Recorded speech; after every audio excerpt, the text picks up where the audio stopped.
कल हमारा बहुत ही महत्वपूर्ण पर्व है, जिसे महापर्व कह सकते हैं। वह है संवत्सरी महापर्व। बरस में संवत्सर यानी बरस बरस में एक बार आने वाला, हमारा अध्यात्म की दृष्टि से, धर्म की दृष्टि से मानो अति महत्वपूर्ण वो दिन है, महापर्व है, वो कल आ रहा है। तो संवत्सरी है, इसका मूल एक स्वरूप यह है उपवास। वह खाने का दिन नहीं है, खान पान का दिन नहीं है। कोई मजबूरी में किसी को खाना पड़े अलग बात, बाकी वो उपवास का दिन है। खाना नहीं, और कोई कोई तो पानी भी नहीं पिए। त्रिविहार चौविहार दोनों ही रूप हैं। तो उपवास होना चाहिए कि भाई साल में एक दिन तो जहां तक हो सके, बाकी तो शरीर की आदि बातें हैं, जहां तक संभव हो सके भाई कल तो उपवास करना है। तो उपवास करना है तो आज रात में, आप लोग जो गृहस्थ हैं उनके लिए बता रहा हूं, आज रात के 12 बजे के बाद न खाना न पीना न पानी भी पीना, यानी त्रिविहार उपवास करें तो भी आज रात में 12 बजे के बाद कल सुबह सूरज उगे तब तक इस रात्रि में पानी भी नहीं पीना। 12 बजे के बाद खाना तो खैर खाना ही नहीं है, रात में 12 बजे के बाद पानी भी यथाविधि नहीं पीना होता है। दिन में पानी पीने में दिक्कत नहीं है जो त्रिविहार करें, पर सचित पानी नहीं पीना होता है। सचित नहीं पीना, अचित पानी पीने में कोई आपत्ति नहीं है। उपवास में, गृहस्थों के त्रिविहार उपवास में अचित का मतलब जो हमारे परंपरा में चूना डाल करके जो होता है या गर्म किया हुआ पानी होता है, वो अचित पानी जो हो वो दिन में पीने में कोई उपवास का भंग नहीं है। त्रिविहार उपवास करते हैं तो सचित नहीं पीना है। वापिस कल सूर्यास्त के बाद अगले सूर्योदय तक रात में गृहस्थों को भी, त्रिविहार उपवास वालों को भी रात में पानी फिर नहीं पीना होता है। जिनके चौविहार उपवास हो उनको तो खैर आज की रात की 12 बजे के बाद परसों सूर्योदय तक बिल्कुल भी पानी नहीं पीना होता है। त्रिविहार वाले कल दिन में अचित पानी पिए तो उपवास में दोष वाली बात नहीं है। तो उपवास है तो युवक है, किशोर है, छोटी उम्र के हैं, मान एकदम छोटे बच्चे को छोड़ दें, पर जो 5, 6, 7, 8 वर्ष के बच्चे पूरा उपवास कर सके तो बहुत बढ़िया, वरना एकासन तो कम से कम कर लो, वो भी कठिन है तो सुबह की पोर्शी कर लो। तो कुछ तो कल के दिन हमें एक अपना उपहार इस धर्म के महापर्व को देना ही चाहिए। यह उपहार पैसा तो मांग लेता नहीं है, नारियल लेता नहीं है, बस यह तो तपस्या लेता है।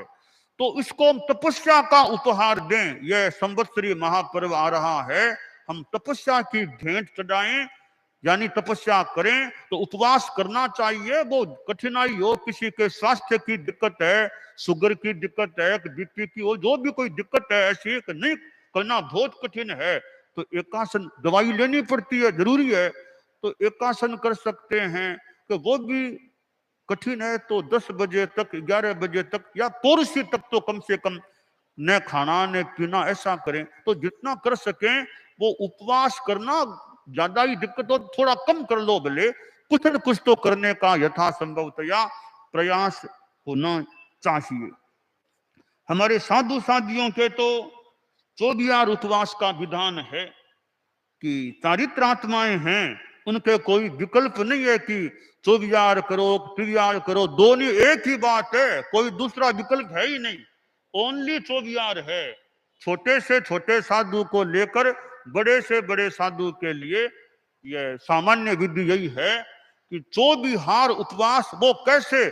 आज सूर्यास्त से पहले पहले पानी पीना से पी लिया, आज सूर्यास्त से आज की रात, कल का दिन, कल की रात, फिर परसों सूर्योदय होने तक उससे पहले न पानी है न भोजन है। तो वो साधु साधियों के, चारित्रात्माओं के लिए वो उपवास की विधि रहती है। और इतना ही नहीं, साधु साधियों के लिए तो संवत्सरी के दिन के थोड़ा सा और भी एक कठोर थोड़ा और संयम का विधान रहता है, रखा गया है कि पानी भी है वो सवेरे जितना जरूरत उससे ज्यादा पानी इकट्ठा नहीं करना चाहिए। यानी पंचमी समिति आदि विहित कार्यों में उपयोगार्थ पानी जांचा जा सकता है, बाकी ज्यादा पानी भी नहीं जांचना। नंबर 1 की बात। नंबर 2 की बात है चारित्रात्माओं के लिए पंचमी आदि का काम कर पांव साफ, पानी से पांव साफ किए जा सकते हैं। नंबर 3 खून आदि कोई लग जाए कपड़े के तो सर्फ से भी उसको साफ किया जा सकता है।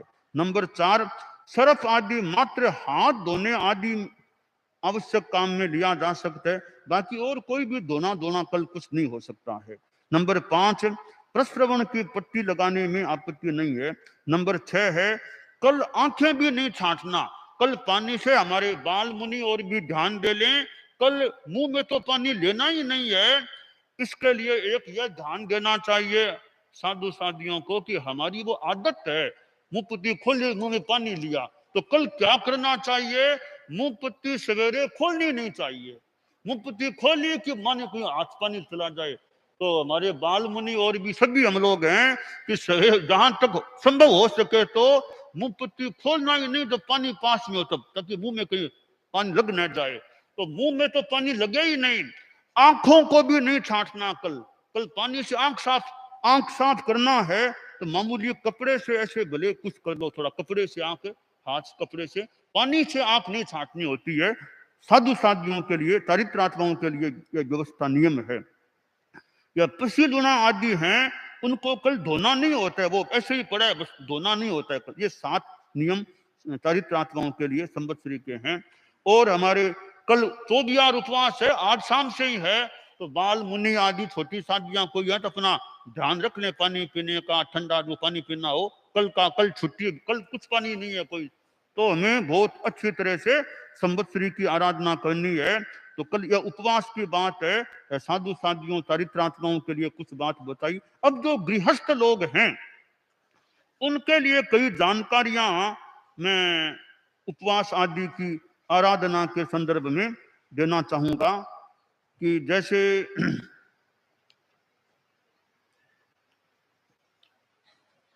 जो उपवास है कल, तो इसमें किसी के मान लो श्वास की वो तकलीफ है तो इनहेलर लेना जरूरी है, इनहेलर के बिना वो मुश्किल है। तो यह विधि है कि इनहेलर लेने में आपत्ति नहीं है। इनहेलर में कैप्सूल दवा वो नहीं होनी चाहिए, वो हो तो आपत्ति है। बिना कैप्सूल दवा का अगर हो इनहेलर तो वो लेने में कोई दोष वाली बात उपवास बोल करके नहीं होती है। बाई चांस कोई लेनी ही पड़ जाए कैप्सूल वाला इनहेलर तो फिर बाद में उसका प्रायश्चित ले लेना चाहिए। ऐसे ही ऑक्सीजन लेनी पड़ जाए, उपवास में ऑक्सीजन लेनी पड़ती है या अचानक लेनी पड़ जाए तो उसमें कोई आपत्ति वाली बात नहीं है उपवास में। और वो इंजेक्शन नहीं लेना होता है उपवास में, इंजेक्शन नहीं लेना होता है। बाई चांस आकस्मिक रूप में किसी के कोई तकलीफ हो जाए, इंजेक्शन लेना पड़े तो उपवास भंग नहीं होगा, पर इंजेक्शन लिया उसका प्रायश्चित उसको लेना चाहिए।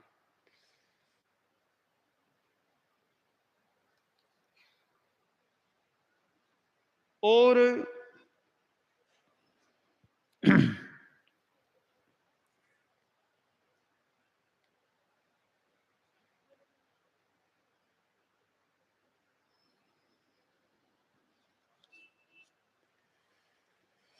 कल पौषध की बात भी है, जो कर सके अष्टक प्रहरी पौषध भी करें श्रावक श्राविकाएं। और अष्टक प्रहरी पौषध है वो हमारा एक टाइम है पचकाने का, यानी बृहत मंगल पाठ जो सवेरे होता है ना सूर्योदय से पहले, उस बृहत मंगल पाठ के लगभग ठीक बाद मैं यथासंभवतया अष्टक प्रहरी पौषध का पचखान करा सकूंगा। उससे पहले पौषध पचकने के लिए आपको आगे आने का परिश्रम करने की अपेक्षा नहीं है। वो एक पहली बार में बृहत मंगल पाठ के करीब ठीक बाद पचका सके। उससे पहले क्योंकि रात में अंधेरे में आओ जाओ कहीं बिना पुंजे हो जाए, तो वो टाइम है, पहला टाइम पहली बार का वो है।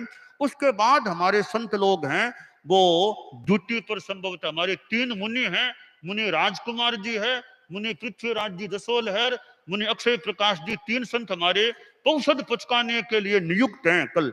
तो वे तीनों संत हैं, वो सूर्योदय के बाद भी अपनी ड्यूटी में जैसा उचित लगे आधा घंटा पौन घंटा तक वो ड्यूटी में रहे, कोई पंडाल में बैठ जाए, कोई वहां पर रहे, जो भी लोग आए भाइयां भाई उनको पूसा पुचकाते रहो।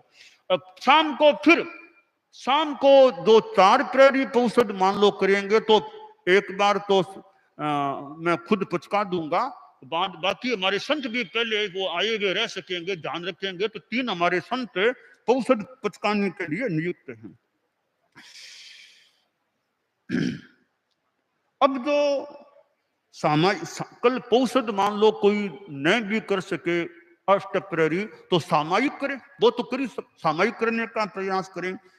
तब जो सामायिक है पौषद है, इसमें वो यहाँ, क्योंकि मेरी जो बातें वो यहाँ वालों के लिए भी काम की हो सकती है, और बाहर जो देश विदेश के लोग भी मेरी आवाज को कोई सुन रहे हो या जा रही हो, तो उनके लिए भी काम की बातें हैं।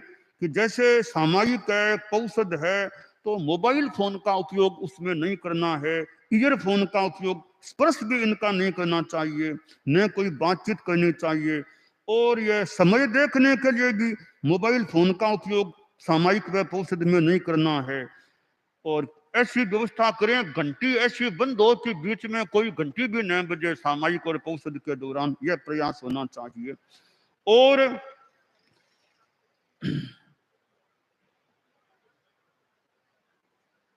सामायिक है तो पौषद है, सामायिक है तो पुरुषों के लिए भी ये पहने हुए कपड़े हैं सामायिक हो तो सामायिक करें, तो ये कमीज वगैरह उतारना जरूरी नहीं है, ऊपर चद्दर ओढ़ी जाए तो एक अच्छी वो विधि है।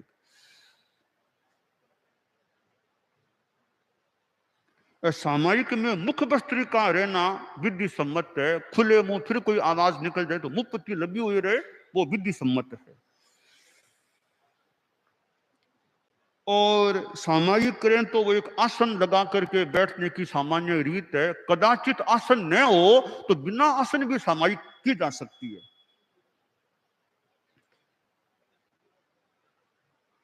सामायिक के दौरान, पौषद के दौरान टीवी को ऑन ऑफ करना, रिमोट से करना, ऐसा कुछ भी नहीं करना चाहिए।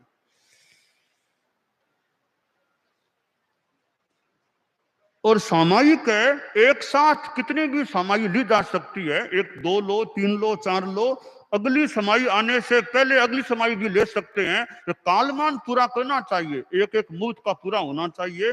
अनेक सामायिक एक साथ, एक सामायिक आने से पहले दूसरी समाई, पर पहले सामायिक का कालमान पूरा करना होगा। सामायिक में भी सामायिक ली जा सकती है। तो ऐसे सामायिक संबंधी नियम हैं।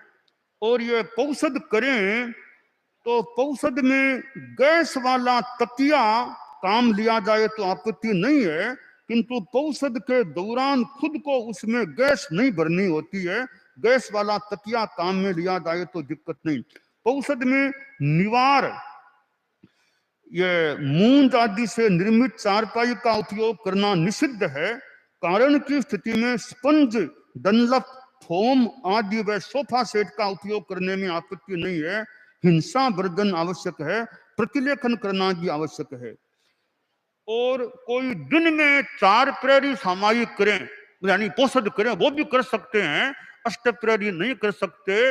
रात में दिक्कत है, कोई असुविधा है तो दिन दिन का भी 4 प्रहरी पौषद किया जा सकता है। वो सूर्योदय से पहले उनको प्रत्याख्यान लेना होगा, शाम को प्रतिक्रमण करने के बाद उसको संपन्न करना। प्रतिक्रमण होना चाहिए 4 प्रहरी पौषद में, तो दिन का 4 प्रहरी करें तो शाम का प्रतिक्रमण होने के बाद उसको वो संपन्न मान सकते हैं। प्रतिक्रमण सूर्यास्त के बाद मूलतः वो होता है। और पौषद में प्रतिलेखन करने की विधि होती है। तो जो प्रतिलेखन जो गृहस्थ हैं, तो पौषद शरीर से संलग्न जो अधो वस्त्र हैं, पेंट, धोती या भाइयों के वो जो होता है घाघरा आदि, ऐसे गंजी है, कमीज है, ब्लाउज है, साड़ी आदि जो वस्त्र हैं, ऊपरी वस्त्र हैं, उनका प्रतिलेखन उनको उतारे बिना भी शालीन तरीके से आंख से देख करके यूं बिना उतारे भी किया जा सकता है। क्योंकि बहुत जनता हो तो फिर बिना उतारे भी कर सकते हैं। और जो बिछाने का हो, बिछाने की जो अपना दरी आदि कुछ भी हो, उसको तो यूं हाथ में लेकर ऊपर नीचे देख करके प्रतिलेखन होना चाहिए, विधि है वो।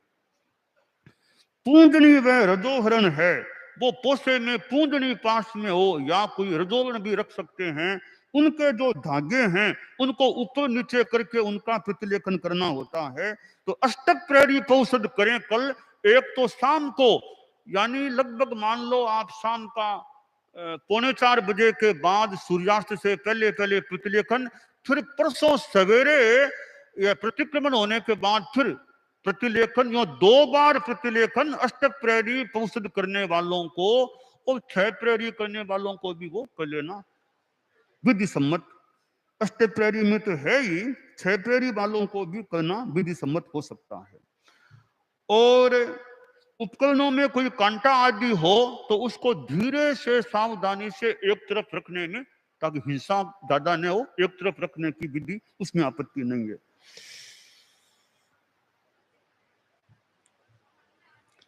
और पौषध में सामायिक में कोई शौचालय में जाने की अपेक्षा पड़ जाए या कोई व्यक्ति की अपेक्षा पड़ जाए तो उसको रोकने की जरूरत नहीं है। और शौचालय में जाना हो तो चप्पल जूती पहनने में भी कोई आपत्ति नहीं है।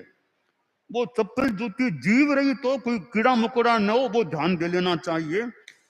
और जो चप्पल जूती पहनते हैं उसका अलग से कोई प्रायश्चित की भी लेने की जरूरत नहीं है, वो अपने आप हो सकेगा। क्योंकि जो लघु शंका व सोच का जो प्रायश्चित आता है उसी में चप्पल जूती की बात हो सकेगी। और प्रवचन स्थल पर आने जाने के लिए चप्पल जूती नहीं पहननी चाहिए, वो मात्र शौचालय आदि के लिए काम ली जा सकती है, दिक्कत नहीं। तो यहाँ व्याख्यान में आना है पोसे में तो चप्पल जूती पहन के आओ, वो नहीं, वो नंगे पांव ही रहना चाहिए।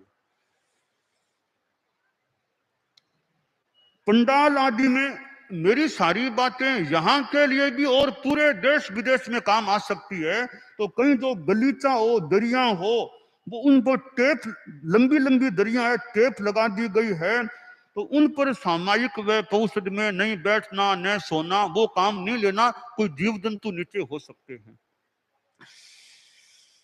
अच्छा,